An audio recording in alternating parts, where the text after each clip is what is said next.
Perfect. Hello, am I audible? Absolutely. Yes, you are. Yes, okay. So our theme for this event is being impactful in a positive way. So I would like to introduce SIC a bit at this moment.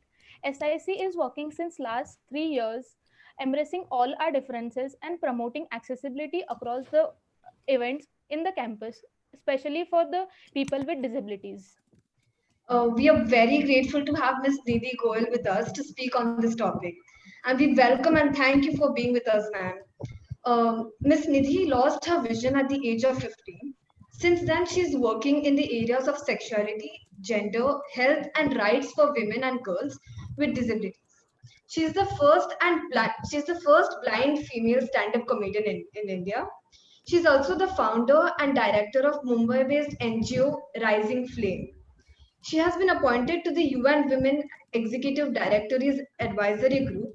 Ms. Nidhi is also honored with the Neelam Ganga Award by the National Association for Blind India in Jan 2016. She has also won the Superwoman of the Year award by ABP News in March 2018. We are very privileged to have you on board, ma'am. Thank you. And now, without wasting,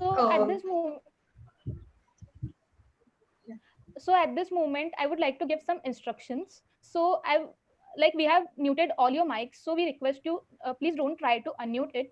In case you have any questions, please put it in the chat box. We will be very happy to take them. Also, please don't turn on your videos as if now. At the end of the session, we will ask you to turn on your videos to take a good picture. Thanks. without any further ado, I'd like to hand over the platform to Nidhi ma'am to engage us with her life experiences and positivity. Up to you, ma'am. Thank you. Thank you so much. Thank you. Thanks to all of you and all at SIC for inviting me here. I am so I often when it turns about my life journey and I have to speak about it and see, okay, what were the positive pieces that people can take back, I often struggle with it. It's not because I don't think my life is not positive.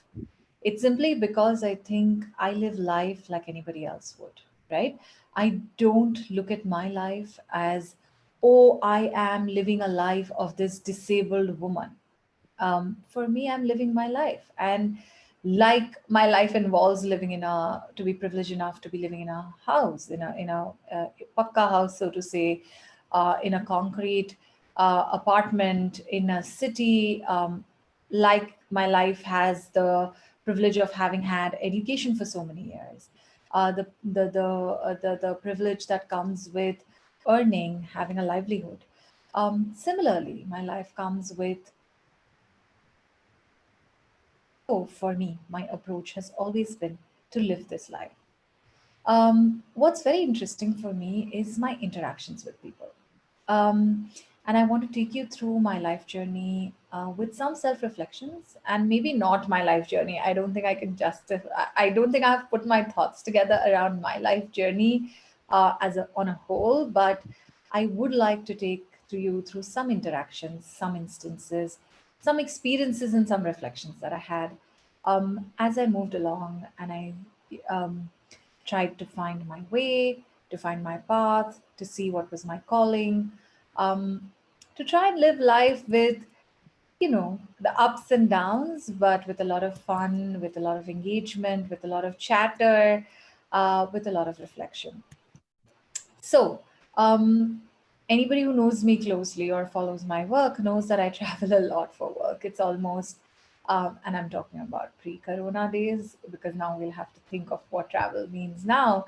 But I used to travel a lot for work. And so a lot of my stories of people engagement have been during my travels or even at the airport. And it's been amazing. I remember once this woman was assisting me and she was, so at the airport when you're blind, the airlines, while booking your ticket, you mention it on the airline's website, or while your agent's booking that you're a disabled passenger and you need assistance. And that's how somebody assists you. As soon as you reach the airport, you go to a counter to seek assistance, and then the Airlines takes you through and through and ensures that you're seated in the right spot in the plane. And so often there are these very young, enthusiastic freshers. So by freshers, not very experienced in the airlines industry, or even not very experienced or exposed to work. There's some echo. Sorry, can people mute themselves? Um, I think some organizers, there's a feedback there. Okay, so let me just.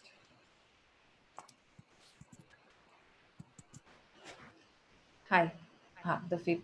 There's still some echo. Is someone's device unmuted, including the organizers? Please, can you mute yourself? So I think, ma'am, actually, since you're co-host, you will get a notification. There's No, someone no, here no. I waiting. can hear my own voice. It's not about the notifications I'm getting from the beginning.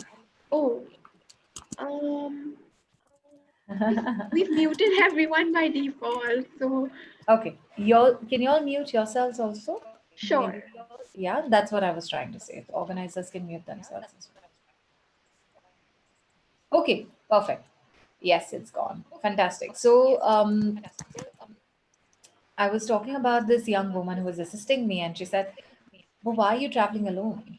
And I said, "What do you mean?" Because for me, it's a casual conversation. And I said, "But what do you mean? Why am I traveling alone?" And she said, "But like you can't see, and why are you traveling alone?" I said, "But I travel everywhere alone."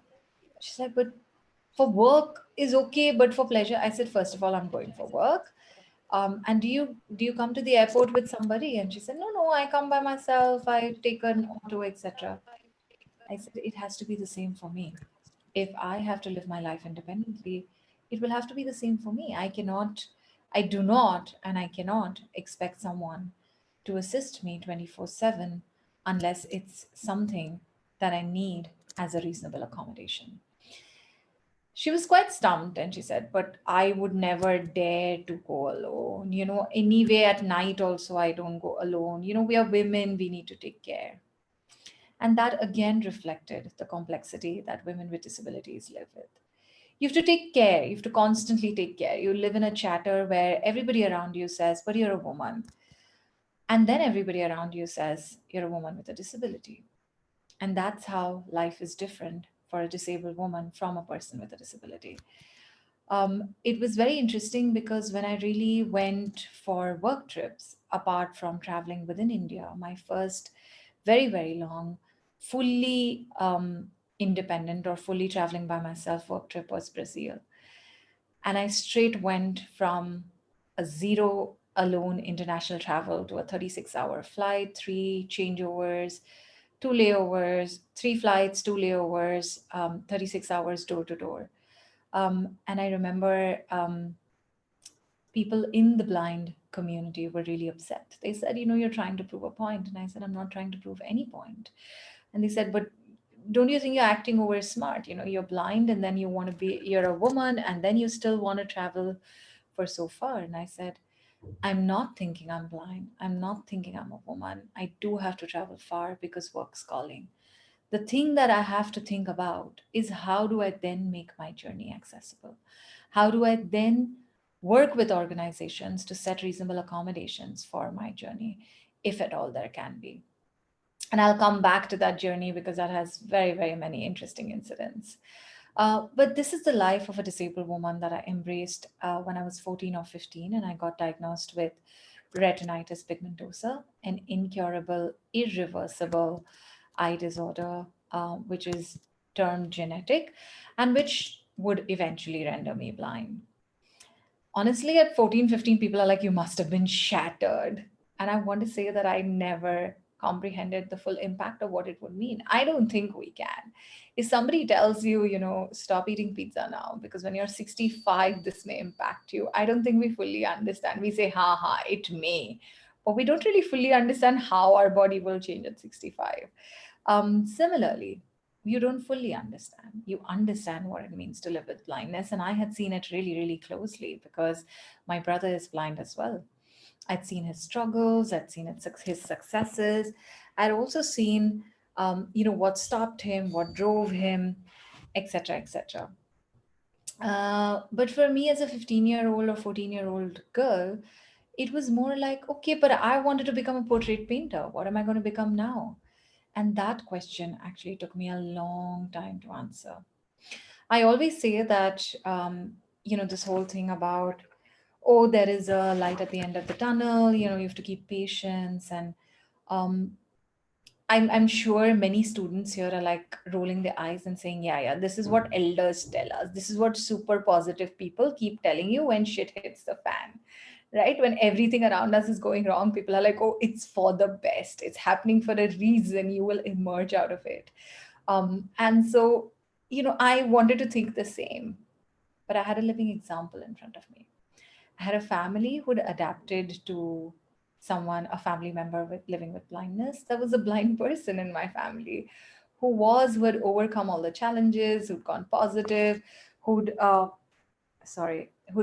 found his path, his calling. And so there is a light at the end of the tunnel was no more a phrase for me. For me, it was a living reality. And that I think annoyed me more as a teenager because I was like, let me crib in peace. Let me say my life is horrible. Let me say, like, I didn't want this. Why me? And then one day I sat with this whole question of why me, and I follow a spiritual master, Shri Guru Dr. Balaji Tambe. I'm even currently now at his center. And so he one day told me that I don't think you should, I think you're not looking at it in the right way. As a teenager, I really want to see, but the point is that I can't look at anything now. But I kept my mouth closed or shut. And he said, you're not looking at it the right way.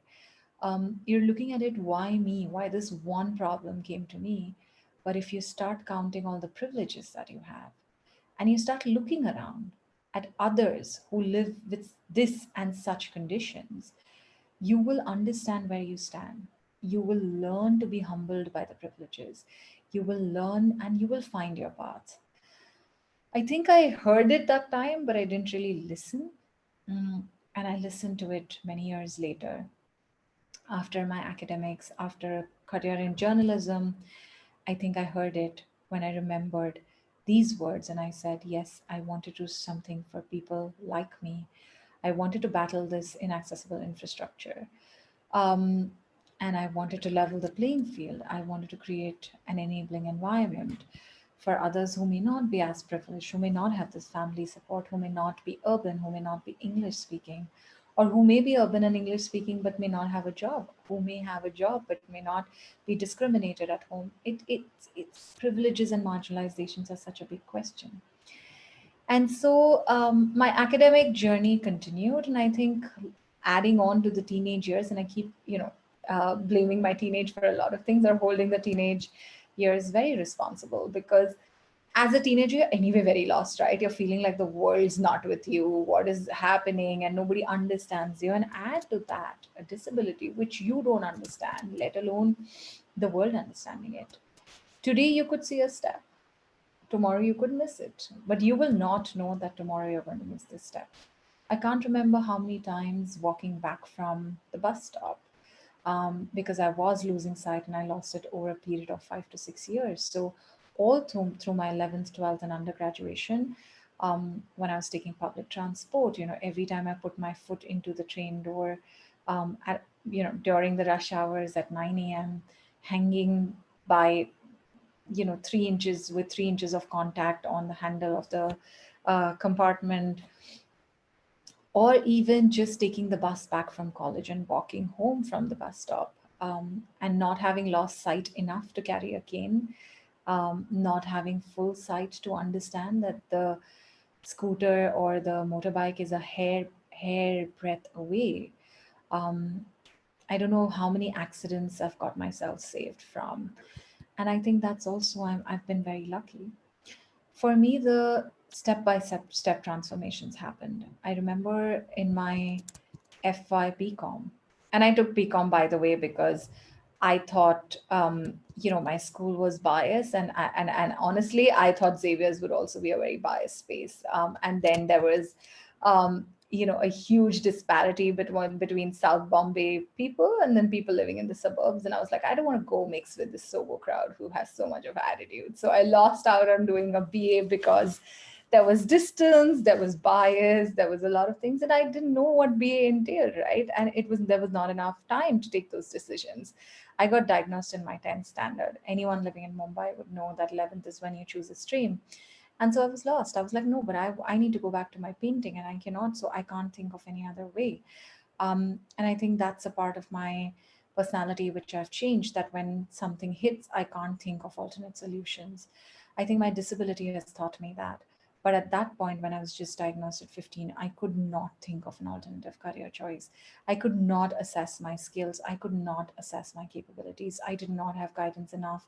There was no XRCVC to guide me. There were no such good counseling centers for students with disabilities. Mm, and so my family said, why don't you take up commerce? And we'll see if 11th, 12th commerce does not suit. It's still easier to move to other branches. Science was out of question. Um, and then at 12th standard, I still could not take decisions. And so we continued the undergraduation.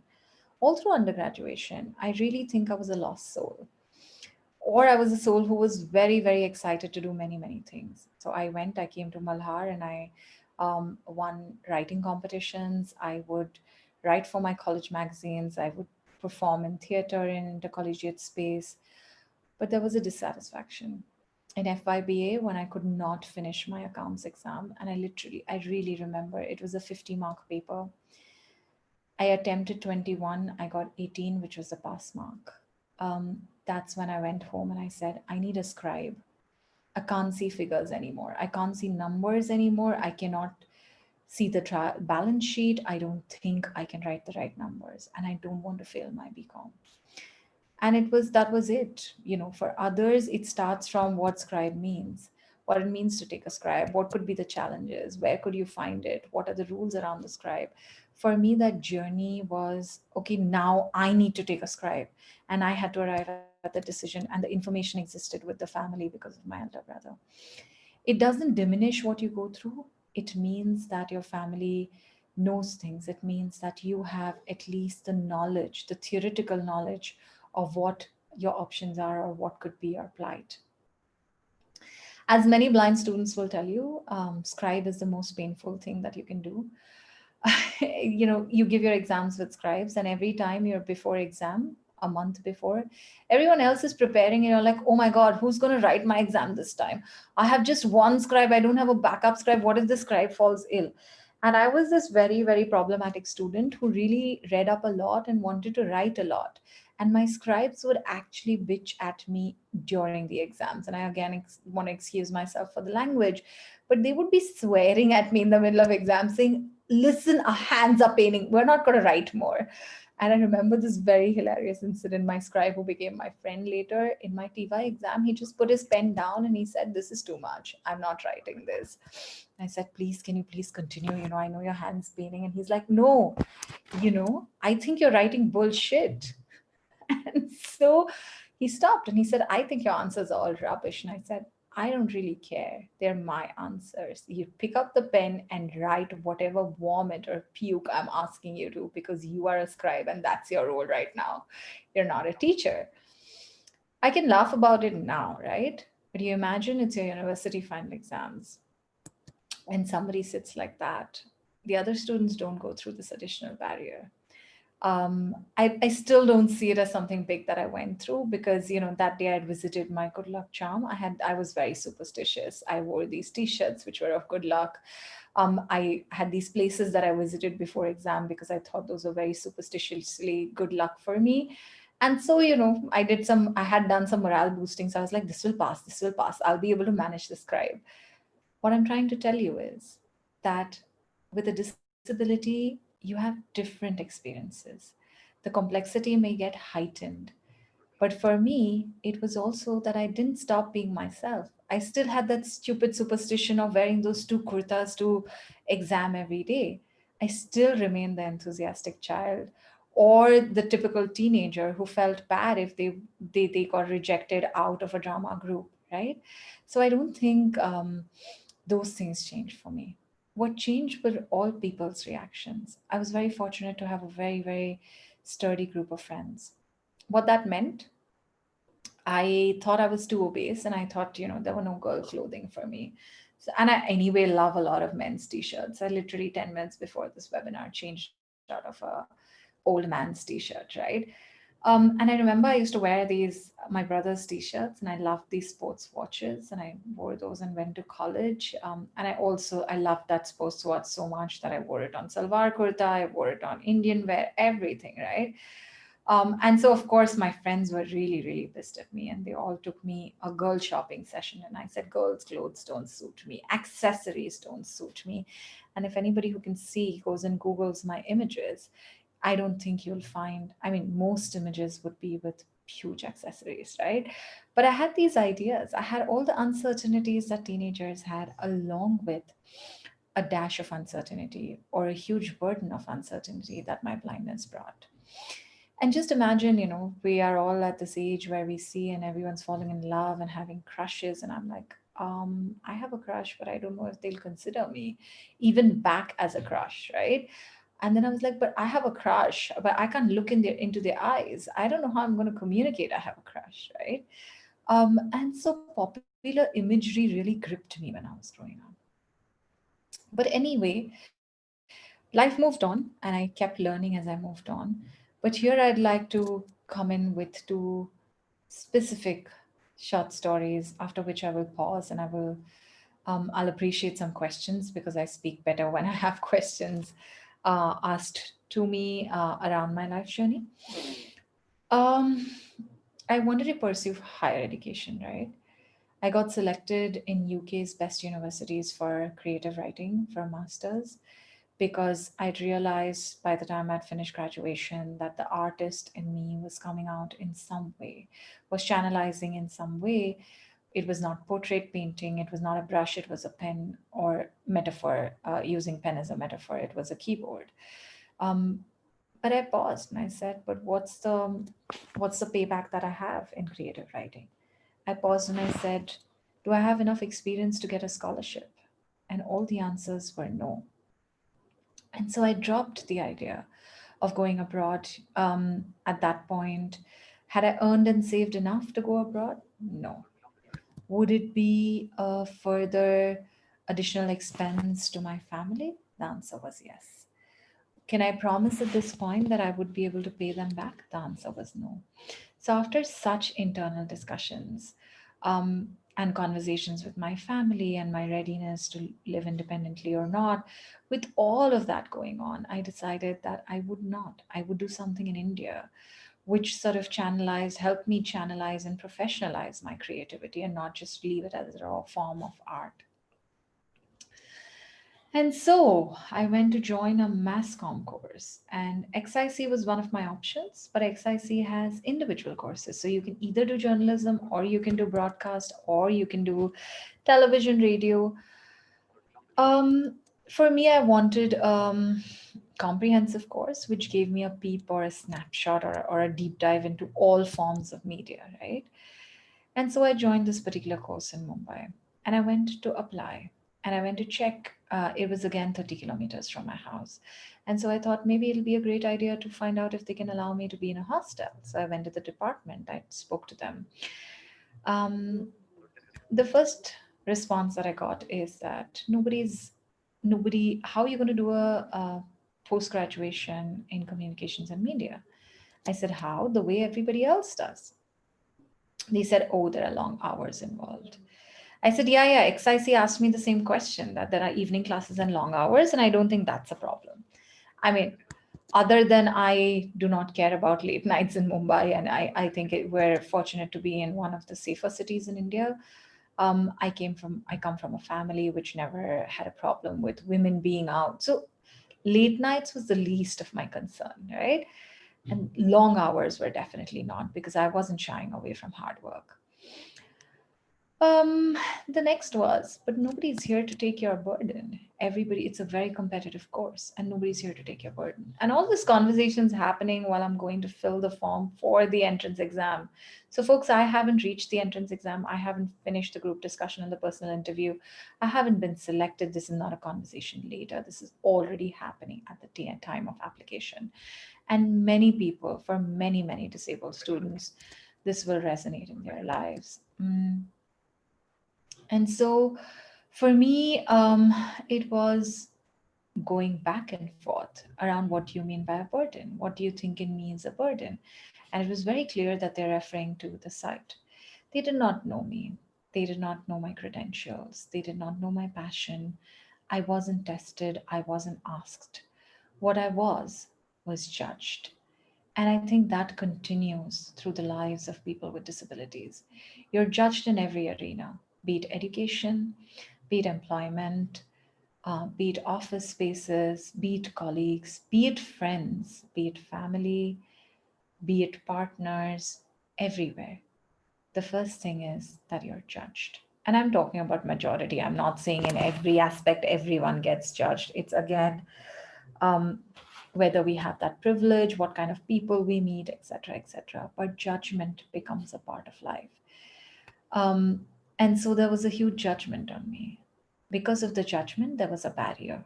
They said, "You will not be able to get through the course."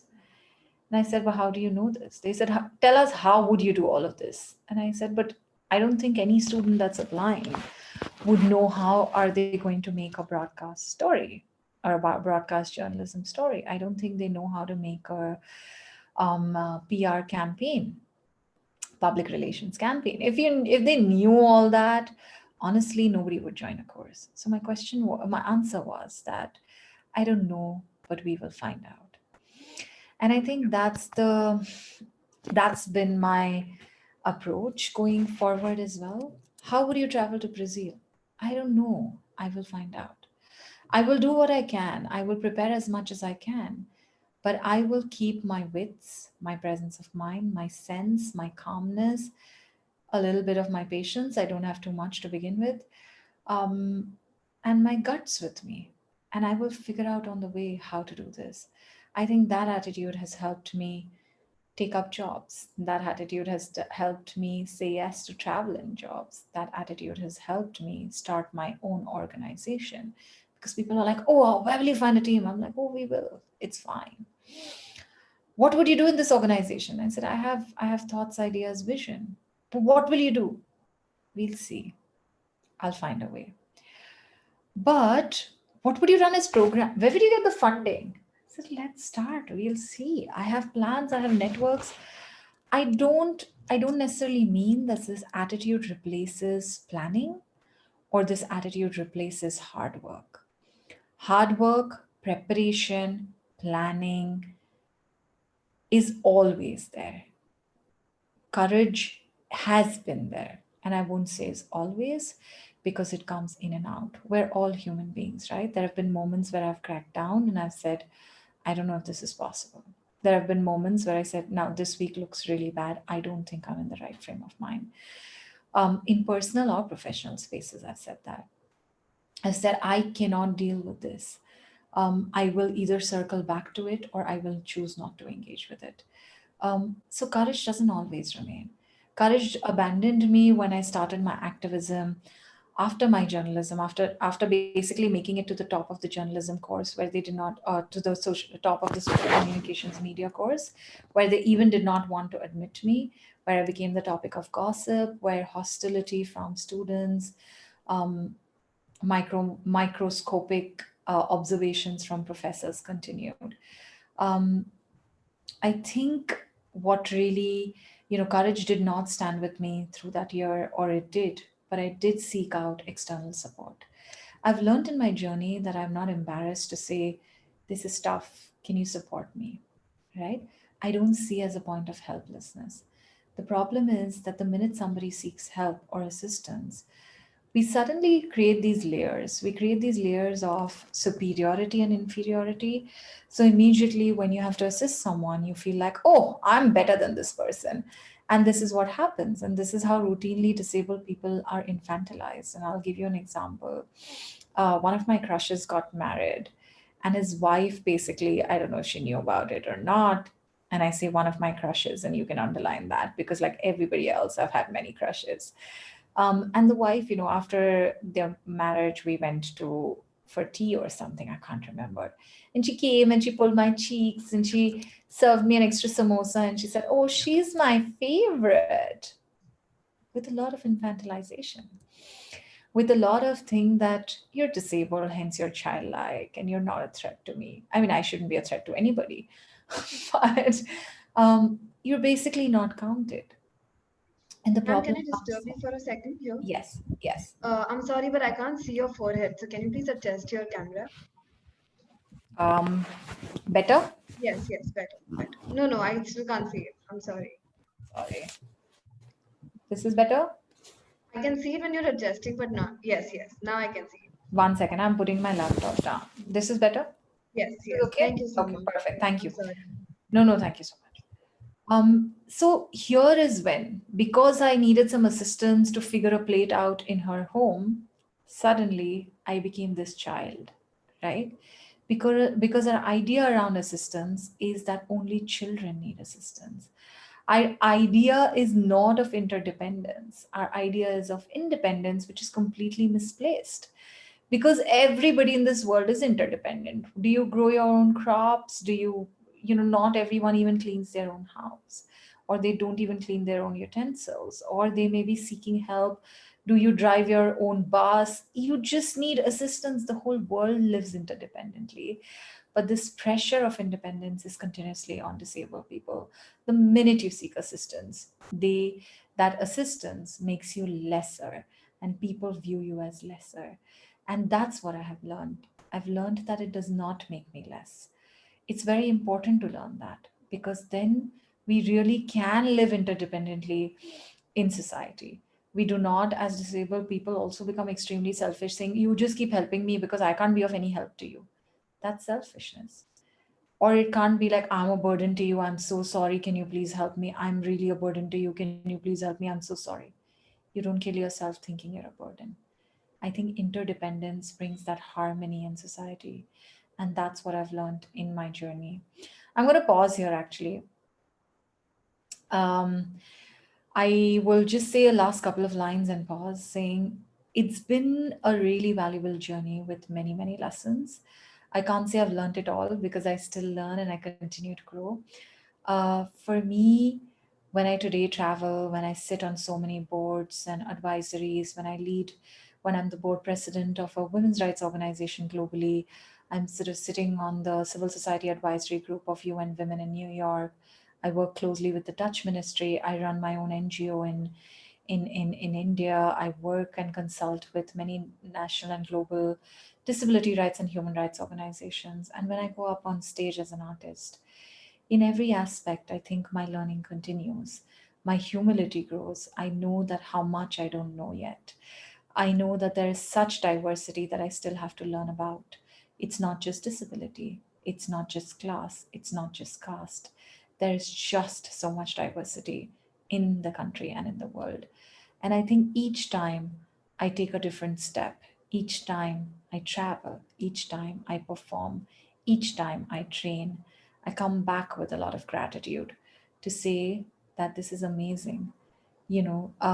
Passion, perseverance, dedication, having a vision, and having the courage brings me here. But humility, readiness to learn, and gratitude takes me forward. Thank you. Thank you so much, ma'am. You were very, very inspirational, and I could, I could actually feel it within me. Like whatever, I can actually feel it. I don't know what to say. I Um, I try very hard not to be inspirational. It's okay. um, Dhanashri, do you have anything to say, or shall we move on to question and answer session?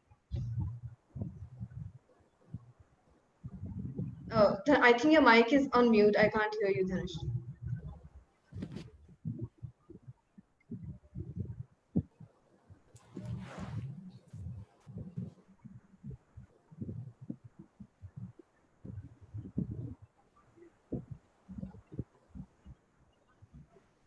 Zoom. Akanksha Yeah. Dabre. There. So, um, thank you so much, ma'am, for sharing your journey. It's really inspirational for all of us. So, I think now we should move on to question answer session. Okay. All Volume right. controls hidden. So, I think like people can post their questions in Sidvankata the has entered the waiting room. chat Chat box box. now. Yeah. In the meanwhile, ma'am, we have few questions here. Zoom. Akanksha Yes. Uh, okay. So since you've been appointed to UN Women, can Hmm. you highlight some perceptions and difficulties that girls with disabilities face worldwide? And in what way are they different from the challenges faced by them in India? Right. Thank you so much. I think for women with disabilities, the biggest challenge is where to go, right? Where do you belong? So with women, if you go with a group of women, they're like, but you're disabled, go to the disabled groups. If you go to disabled groups, they're like, but you're women, your problems are more women oriented, go to women groups. And this is a reality worldwide. Women with disabilities are still finding it Talk back hard off. to figure a space even in the UN systems everywhere, right? I remember 2 years ago, I think 2017 or 18, I can't recall when. 18. I was at the European Disability EDD, it was called. So I'm not. Um, European Disability Days, it's an annual conference. There were 8,000 people, and there were less than 25 people with disabilities there, right? And so we're talking about where women with disabilities are. They're very invisible, even globally. They are constantly rising. So we're getting collectively, we're becoming stronger.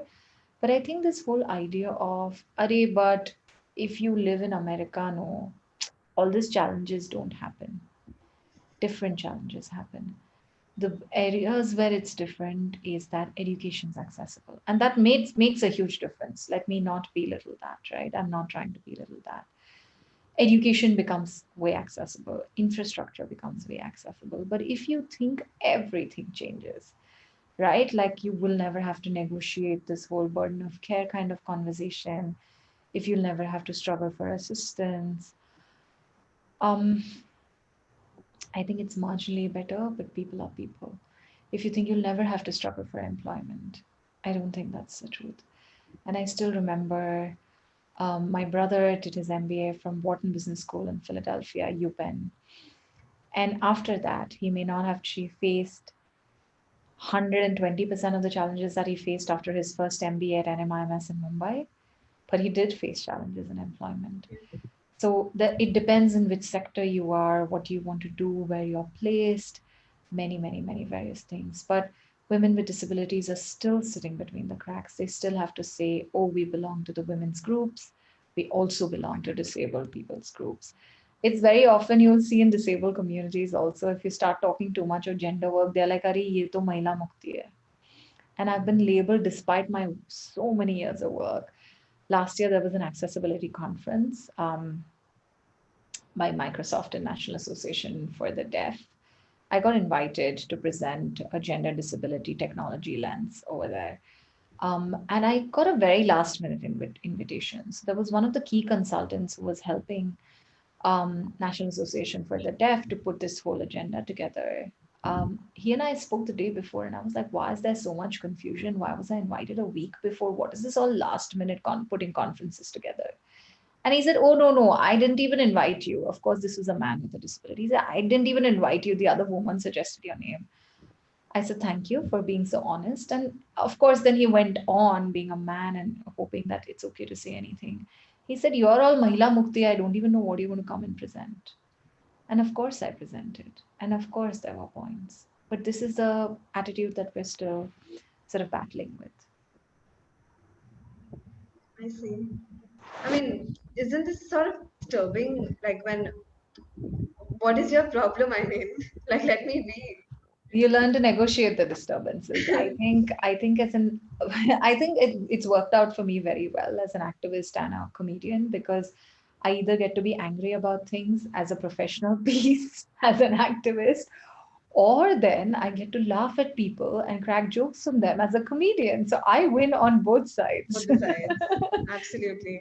And there's a piece in my stand-up comedy where I say, one of my friends got very concerned that I was single, and she sat me down and da da da da da, and then she was like, "Oh yeah, I understand. You're blind, and that's why people aren't approaching you." And I said, "No, no, no, that's not the problem." She's like, "Of course that's the problem." I said, "No, honey. The problem is that I'm a comedian, and so they don't approach me because they know that if they don't perform, I'll perform about them. Absolutely.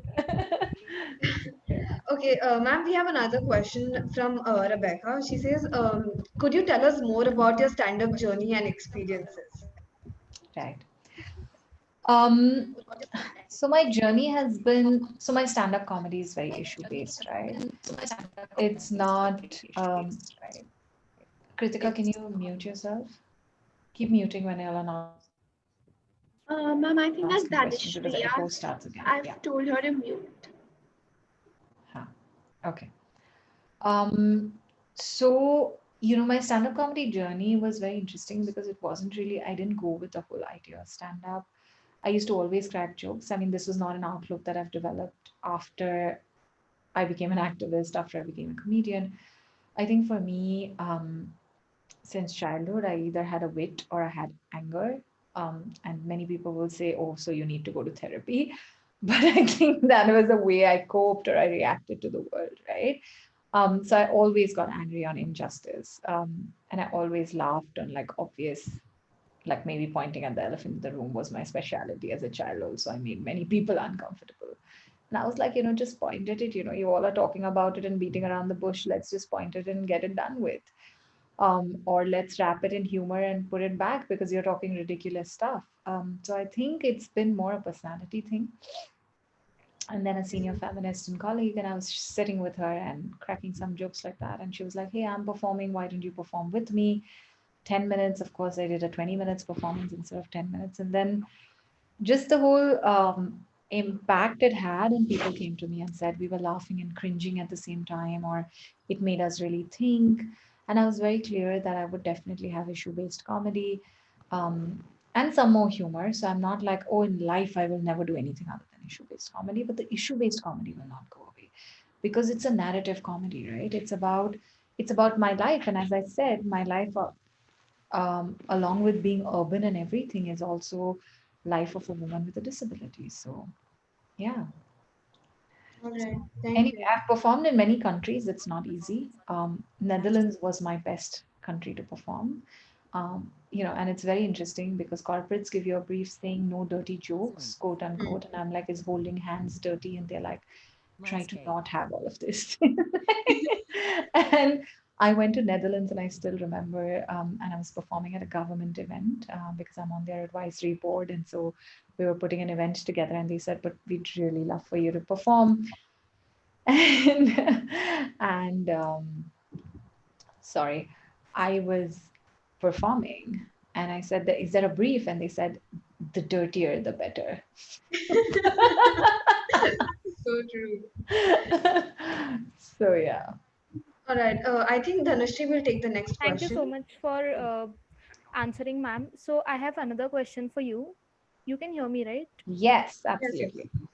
So you have lost your vision at the age of 15, right? So imagine if you wouldn't have lost your vision at such a young age, then would you have worked for the same cause as you are working now? Thank you, Dhanashri. And I will answer this question as honestly as possibly can because it's a what if question, right? And we don't Yes. know what if, like 3 months ago, nobody would have said, what if you were locked down at home? I would say that will never happen, right? I would have said I would never stay at home for 2 months at all. Like you're talking rubbish. But we all did stay at home. So what if question is very uncertain because there's a whole context to it. But I want to say that I would have worked for women. I would have worked for people with disabilities. I may not have intersected them the way I do now. But I do also want to say that disability is really close to my heart. My brother lives with a disability. He's a very successful, he was the world's first blind global trader, or he is world's first blind global trader. He's chalked out a whole path for himself and for the community. He's sort of created history, right? But I've seen his struggles. As a kid, I saw him going through his teenage and disability years. He often says that he walked into college with 5 friends and came out with 3. I know how friendships, how social behaviors, how interactions, and I still remember he was losing sight and he banged into a female teacher in his undergrad, and the teacher almost accused him of sexual harassment. publicly flagellated him in the corridors without asking once if there was an issue, without giving any benefit of doubt. I understand what people with disabilities, particularly women and youth, go through, and that's why the organization has come up. Maybe it would have come up later. Even in my journalism, I wrote about strong women. I wrote about women who were making a change. I'm fairly confident in one form or the other. I would have worked with these two groups, intersecting or not, but I would have worked with these two groups because I was very passionate about them. If I wouldn't have lost sight, maybe I would have represented them through paintings. If I would have done a creative co-writing course, maybe I would have represented it more, the groups more and their realities and what needs to change through writing. I don't know what I would have done, but I feel like I would have worked for these two groups that I work for now. Thank you so much, ma'am. Yes, Nidhi. Great to know that you would have worked for the people And I of. think I lost Dhanashri. I thought I lost my sight way later in life. I'm very envious of, in one way, of those who've lost their sights earlier. In one way, I'm very grateful, and in one way, I'm very envious because I would have loved to learn Braille. I have done one failed attempt at learning Braille, and I think I'm going to do a second, and I'm hoping it's not a failed attempt. But the tactile sensitivity, the sense of direction, I have blind friends um, who can smell almonds from the next room. I really cannot. Thank you. Ma'am, the next question is, what are your recommendations on strength on our interaction, on any interaction? Strength on any interaction? Can you explain that a little Yep. more? Uh, like, so when was interaction difficult for you, or like, how did you get acquainted to interactions? So, there are non-disabled students on this call as well, right? Yes, yes. Right. When you're an introvert, and I'm starting deliberately not from a disability, right? When you're an introvert, when you have anxiety, when you live with any other disability, when you are a short, fat person, when you don't fit in any other way, and you have to interact, it can be very anxiety inducing, it can be very uncertain, um, it can be very, very difficult. But remember, the onus is not on you. I think what we do as a society is when we have an interaction, anybody who has a not quote unquote normal way of being, looking, interacting, speaking, we basically say हमको तो इससे बोलना नहीं आता है, हमको इससे बात करना नहीं आता, हमको इससे interact करना नहीं आता. The direct response is we don't know because they're not normal. And then the whole onus goes on this person who's deemed as not normal. Interaction is a two-way responsibility. And I would say next time in your class, in your office, please go to that person who's an introvert and try and make an attempt. Maybe they're too scared of crowds. Maybe they feel like they don't belong, right? And don't go with this air of like, aha, I am this benevolent person. मैं जाके करती हूँ या मैं जाके करता हूँ. Yes. चलो यार मैं बड़ा हूँ, मैं ही बड़ा बन जाता. ये वाले आइडिया के साथ मत जाना. Interaction does not have to be, it has to come from an equal space. That's when it's called interaction. Otherwise it's called like whatever else, right? I think also, to be confident in interaction, the first thing you'll have to work on yourself and be confident about yourself. That's why often on dates people are very nervous to interact because they are not sure. They're like, array, my hair is not, it's not a good hair day, it's not a good accessory day, my favorite earring got lost and I'm wearing this one which is the second best, so I'm not feeling confident. The key to interactions is accepting yourself the way you are. It's okay, and remembering that the onus is not all on you. And also being sensitive. I'm sorry, just like, even if you're disabled, it doesn't mean that you can be insensitive to the other person. You could be disabled and chatty, and the other person could be very, very anxiety, like has high levels of anxiety and can be an introvert. We need to respect. It's not like, oh, but why don't you talk to me? Because they can't talk to anybody, they don't like to talk. It's totally fine. So, really being sensitive and empathetic no matter who you are. is very important in conversations and interactions. Sorry. Uh, so, ma'am, since you already mentioned, what do you have to say about the concept of normal? Like, you were quoted saying people throw around words like normal instead of non-disabled without thinking twice about it. So, could you please elaborate? Um, 1 second.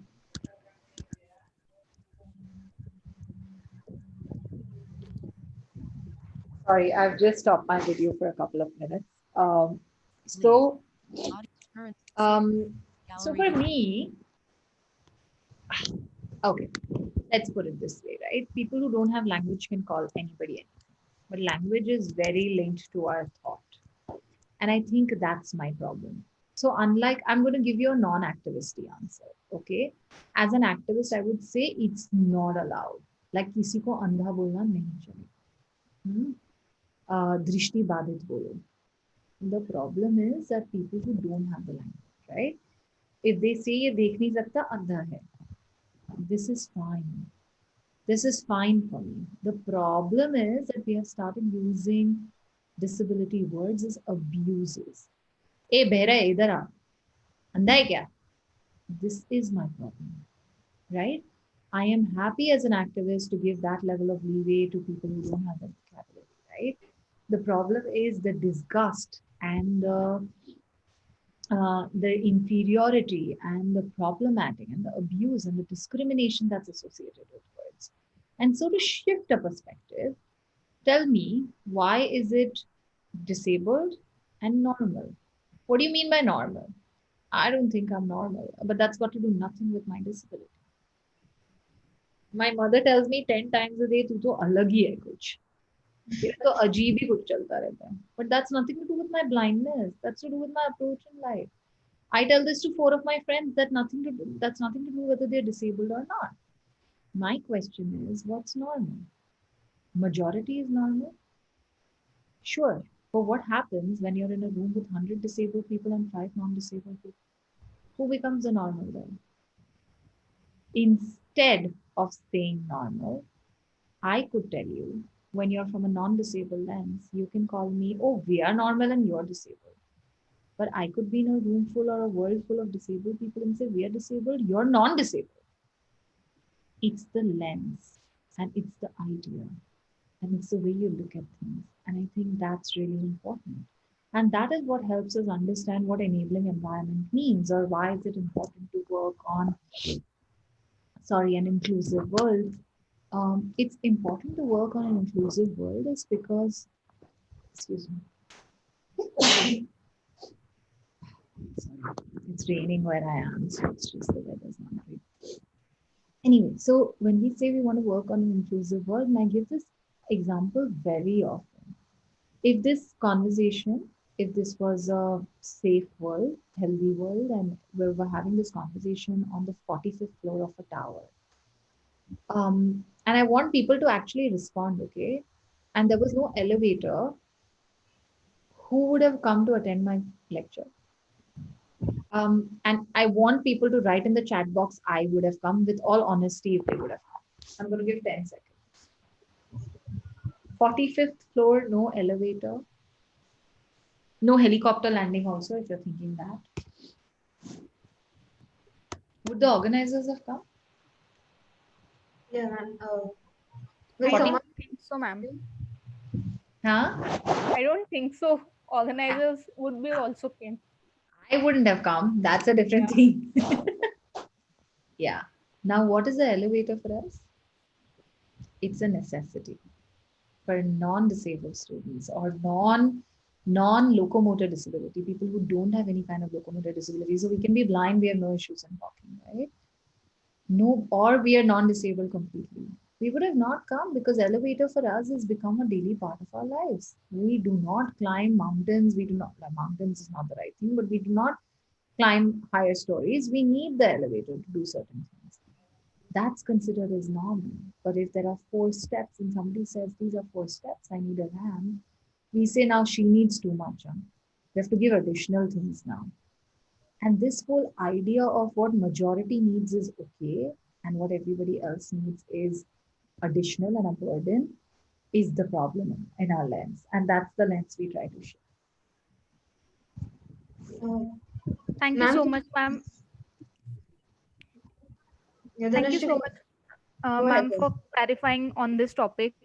Like, this issue comes everywhere where people use words like normal instead of non-disabled. So, thank you so much for clarifying this at this moment.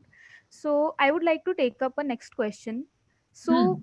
ma'am, media represents people with disability as like they have less or no sexual orientation. So, what do you have to say about this? Not orientation, desire. Yeah.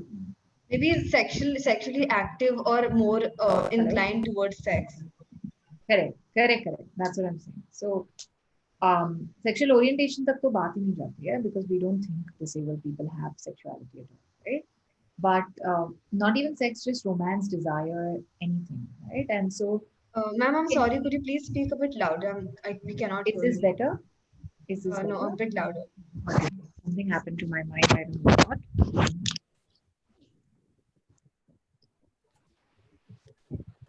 Hi. Can you hear me now? Yes, yes, better. Thank you. Perfect. Using Okay. on battery and So, my point is that media representation, and it's a very apt question because my organization, Rising Flame, we're running a workshop, a writing workshop for women with disabilities called My Tale Too. Okay. And it's very interesting because it's to reclaim popular narratives. Now, popular narratives are stories that we see through films, to read through books, or anything else, right? I mean, any media, the narratives that that brings and shapes our mindsets and is very popular is called popular narrative. WhatsApp is And using so, so basically, what happens with persons with disabilities is you imagine, um, give me a couple of films names, like famous film names from Bollywood. Not disability specific. Just give me any. Dhanashri, what's your favorite film? I like Sholay. Acha, you've gone way back. I thought I will give all old films. You to hit the mark to another level. Ah, okay. Any like after Sholay films? So Dream Because Girl, I'll have to unpack. I'll come to Sholay. उसमें Dream Thakur भी है Girl, और गब्बर भी है. Dream Girl. Okay. Any Jab other? Met? Dream Girl and Jab We Met. Okay, hold your thought there. Kritika, right? Yes. Kritika, your favorite? Kritika. Jab Rit- Met. Jab We Met is yours. Dhanashri said which one? Only Sholay? Dream Dream Girl, Dream Dream Girl. Girl also. Okay. Anybody else? You had a third organizer. Akanksha? Yes. Wake up said. Wake Up said. Oh, fantastic. You guys are complicating my lives, but sure. What happens? Who's Gabbar in Sholay? A man who's very obese and who has an eye patch. Thakur does not have hands. What is about the heroes? They are able-bodied, absolutely heterosexual, gender stereotypical able-bodied men. What happens to the woman? She's a non-disabled heroine who's a non-disabled woman who can also dance at, when they say Nach Basanti. But what are we representing? What happens in Jab We Met? Can you imagine a Jab We Met where Kareena Kapoor is using a crutch? How the story would change? I think she would be able to hit the villains just with a crutch. But we don't have that creativity because we cannot, for the life of us, have leads, have positive stories. And I'm not talking about inspirational, don't get me wrong. Have regular stories with disabled characters. We will never have a Jab We Met where that famous song on which Shahid Kapoor dances can never be a man on a wheelchair because we don't think a man on a wheelchair would be so dashing or a woman with a crutch will be sexy, or someone like them would have desires, or somebody in society would want to marry them or to be with them or to date them. The films reflect our thoughts and they influence our thoughts. It's a twofold process. It's a give and take, and it's hugely problematic. I'll come to something which was very recent. Any of you have seen Zero? Yes, yes, I have. Sure. In that, the lead, the female lead, is a scientist. She's an accomplished scientist, but because the guy, who's also a little person, challenges her, to prove that she's worthy, she has to pick up a pen. Really? I mean, is that how we prove that people are worthy? That But even films around disability are made so atrociously, reflect so much of ableism. Ableism is a bias towards disabled people, right? It's the power structure, like how sexism is the discrimination towards women and the power structure against women. Ableism is a power structure against disabled people, which discriminates against disabled people. And so our films are full of ableism. I always said the world would be perfect if we had a DDLJ where in the Khet, either Kajol or Shah Rukh Khan lived with a disability and they were dancing in the Ganne ka Khet between the Co-host has flowers. asked to start your video. And Button. so just, Start video. just to see that how how these things work, right? And what kind of stories. So just coming to my tale too, how many books that you've read are with characters or lead protagonists with a disability? And most often we read these books, and that's why all the Bollywood love stories are like happily ever after, and that's another mirage that they bring to us, right? So they shape our thoughts, they shape the way we look at people, they shape the way we perceive people. And so if popular media changes their way um, around representations, a lot could change in society. So, through my tale, we will finally publish online or through a book stories of 20 women with disabilities from across South Asia who've come together in this course and are reclaiming fairy tales. So, you're soon going to have a different version of Ugly Duckling, you're soon going to have a different version of Cinderella, you'll have a different version of Rapunzel. Where each of these characters or some characters who are influencers in the story live with a disability and they influence the story because our voices are important. It's the difference is how a man will write about what a woman goes through. It's very different from what a woman will write about it, right? So if you see in cinema, ek to there are all the actors are non-disabled, plus the writers are non-disabled, plus people who are guiding them are non-disabled, its directors are non-disabled. How will you make an accurate disability film?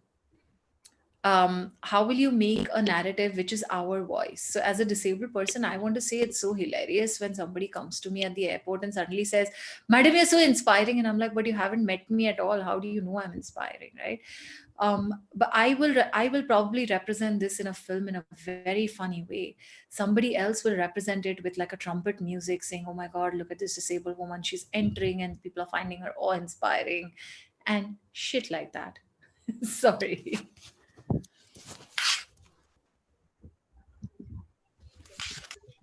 Dhanashri, do you want me to explain a little more about desires, etc.? But I just want to also, sorry, I want to circle back and end with that point actually. What Dhanashri specifically asked was around, this really dating, romance, relationships, partnerships, marriages, whatever else of desire, just desire, sex, whatever you want to think about, right? I co-authored a website for Point of View where I later headed the sexuality and disability program as well. The website is called sexualityandisability.org. And we wrote extensively about that. So, Our ma'am, notion, our yeah, notions yeah. from our notions that are built, right? And the kinds of advices we give are more traumatic after that, as people, as even disabled people who've internalized this ableism, like we have started thinking like non-disabled people. So many people with disabilities say, but who will like be with me, I'm disabled, finally the partner will have to sacrifice. That's not reality. That comes from Sanjay Leela Bansali. Then we start giving such advices to people. I interviewed a burn survivor, and she was advised to find a blind partner because they said the only person who will not be impacted by your ugliness is a blind person because they'll never see how ugly you are and how many scars you have. The idea is not to call her ugly, and the idea is not to hide, quote unquote, the ugliness and get a partner. The idea is to shift our idea of beauty. The idea is to shift our perception of who's beautiful and who's acceptable, and then have broaden our acceptance. So, really thinking about all of this is important. You can read more about my tale too on our website, risingflame.org. Mm, Also, follow us on Twitter at Rising Flame now. And the website that I mentioned that I co authored was sexuality and disability.org. I'm done, Dhanashri. You were saying something. So, ma'am, you were mentioning about your website on disability and sexuality. Can you tell us, like, elaborate more about your work in the field of disability and sexuality? I started work in disability through gender disability, sexuality, and talking about that, and working and writing a website and conducting trainings, etc. I think for us, it's very important. For many people with disabilities, we don't even get accurate, in inclusive schools or in special schools. There's a lot of information barrier, right? We learn so much by listening to advertisements, by listening to verbal banter, by listening to conversations. Children learn so much of that. When there is a child who cannot hear, where does their information come from? Are we as a society making that much of effort?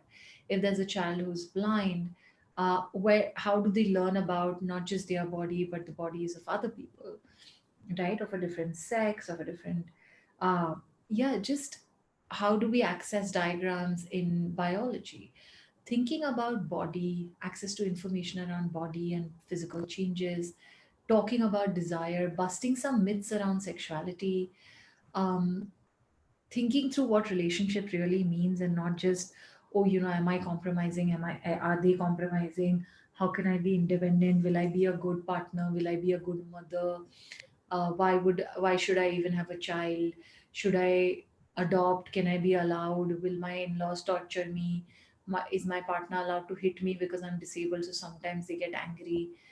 Just answering some of these questions is the website, right? It's really conversational. It's really for us to understand who we are, what we feel, and acknowledge what we feel, and get out of this whole ableist lens of sexuality, gender, disability, violence. And then I continued doing workshops all across the country on this. I've written papers. I've also, I mean, there's a lot of work that's gone into this. Even at Rising Flame, we then did consent workshops. If everybody remembers, there was a whole Me Too movement a couple of years ago, and it continues. And so again, women with disabilities were not in that movement.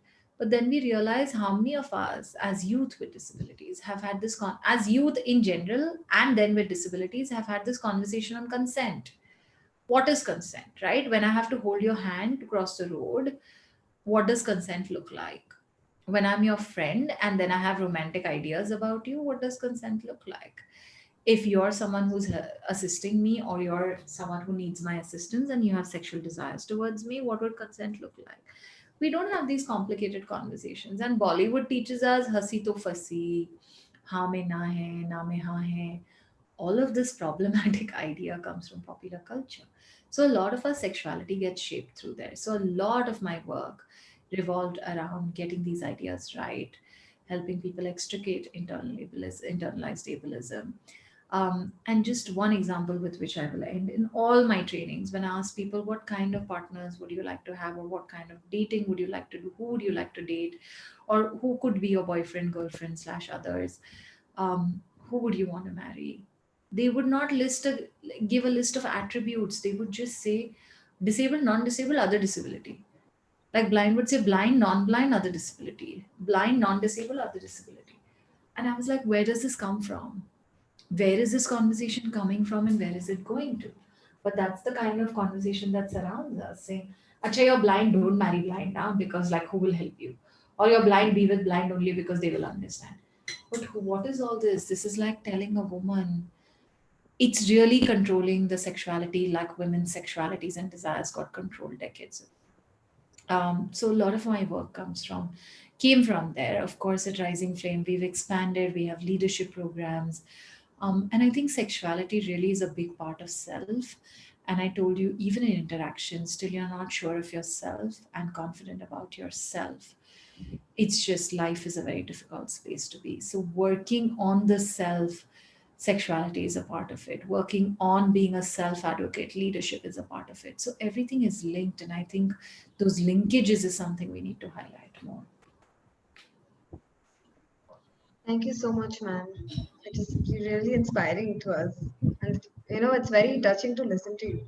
But I mean, due to the lack of time, I think we'll have to wrap up. Dhanashri, would you like to go ahead with the vote of thanks? Yeah, but before that, I'll request our overall lead Pritika to say a couple of words about the session. Okay, one second. Your Pritika or Kritika, your PKR, what's your name starting? Sorry? Pritik, Pritika. Kritika. I kept calling Yeah. you Kritika. I'm so No sorry. worries. Thank you so much, Nidhi ma'am, for joining us. Like Akanksha said, I think it was truly a very light-hearted and inspirational session. We really got to know so much about your journey, and I think two key takeaways from this session would be, I think, to acknowledge, like you mentioned, there are biases that exist in the media, there are biases in college, and I think we as SIC, that's exactly our aim. Like you said, you didn't want to get into Xavier's because you thought there would be some sort of bias and discrimination. But we at SIC really truly aim to create like an inclusive atmosphere. And like you said, you struggled a little with your scribes. So we also have our writers pool, which helps students, find scribes and ensures they have a backup scribe and supports them with other guidance required in college. So we hope we can make some sort of positive change and help someone and really create a positive environment in college. And I think the second thing I really admire is the fact that you said we have to acknowledge our privilege. I think in times like these, acknowledging our privilege is the key to happiness and positive thinking. Because in such times, I think having a good meal, having your family, just having a house or a pakka house to live in is like the biggest Absolutely. privilege. So thank you Absolutely. so much, ma'am. There were so many other key takeaways, but due to lack of time, I can't sum it up. But Mhm. really, thank you so much. And over to you, Dhanashri. So at this moment, I would like to thank Nidhi ma'am for joining us and giving us inputs about being impactful in a positive way. I feel it will be really inspiring for the youth. So I would like to thank you, ma'am. I would also like to thank our principal, Dr. Rajendra Shinde, for giving permission to organize this webinar. Also like to thank all the participants for joining. Rigmi has entered the waiting room for this meet. I know you like there are so many things going on and people are very stressful in the lockdown time. So thank you so much for joining in. I would also like to thank XRCVC Zoom. for Switch to supporting gallery us video. for this webinar, especially Neha ma'am, who was always in touch with us and gave permission for the event. And I would also like to thank Keshav sir. He was backbone for this event because if he wouldn't have been there, we wouldn't be able to organize this event. He only handled everything like right from the live streaming on the YouTube to Zoom call. So thank you so much, sir. And I would also like to thank Sam sir, who is the director of XRCVC. Right. So now I would request everybody to switch on their cameras so that we can take a picture for our records. Um, sorry, Dhanashri, without your permission, I'm just jumping in. Everybody who's comfortable to switch on their cameras, we should always see if Yes, folks are yes. comfortable or not. And Yeah. I just want to also say, because there are a lot of youth here, disabled and non-disabled, whoever wants to get associated with Rising Flame, intern with us. There are lots of opportunities. We're a young, small, dynamic team, and we do love working with young people. If you see, our focus is to work with women and youth with disabilities. So just welcoming everyone, whoever would like to write, you can drop in an email on team@risingflame.org. If you have ideas that you'd like to execute, or if you would just like to intern with us, or if you would like to volunteer in some spaces, you could do that. You can reach us on Twitter again at the rate Rising Flame Now, NOW. Or if you're not able to reach us through any of these two mediums, then you can write to the organizers. Dhanashri and Pritika have my Gmail ID, and they would be able to give it to you. In case there's also any other piece where you want to reach out for support and help, and this is also for SIC, XRCVC already knows this, but also for SIC in case you need any support, anybody facing any abuse, discrimination, violence, if you want any kind of specific workshops for the youth, we're here for all of you. At just, an email, a phone call, or a Twitter notification away. Thank you so much, Thank you so ma'am. Thank you, much. ma'am. Thank Thank you. you for tuning in. So In case also, you have any feedback, please email us at sic.xaviers@gmail.com. Thanks, guys. With this, I think we'll conclude the session. Thanks once again, Nidhi ma'am. Thank you so much. And to the entire Rising Flame team as well. Thanks, guys. Thank you. Thank you, also Bye. guys, we have events everyone. coming Have a up nice day. tomorrow. Bye bye.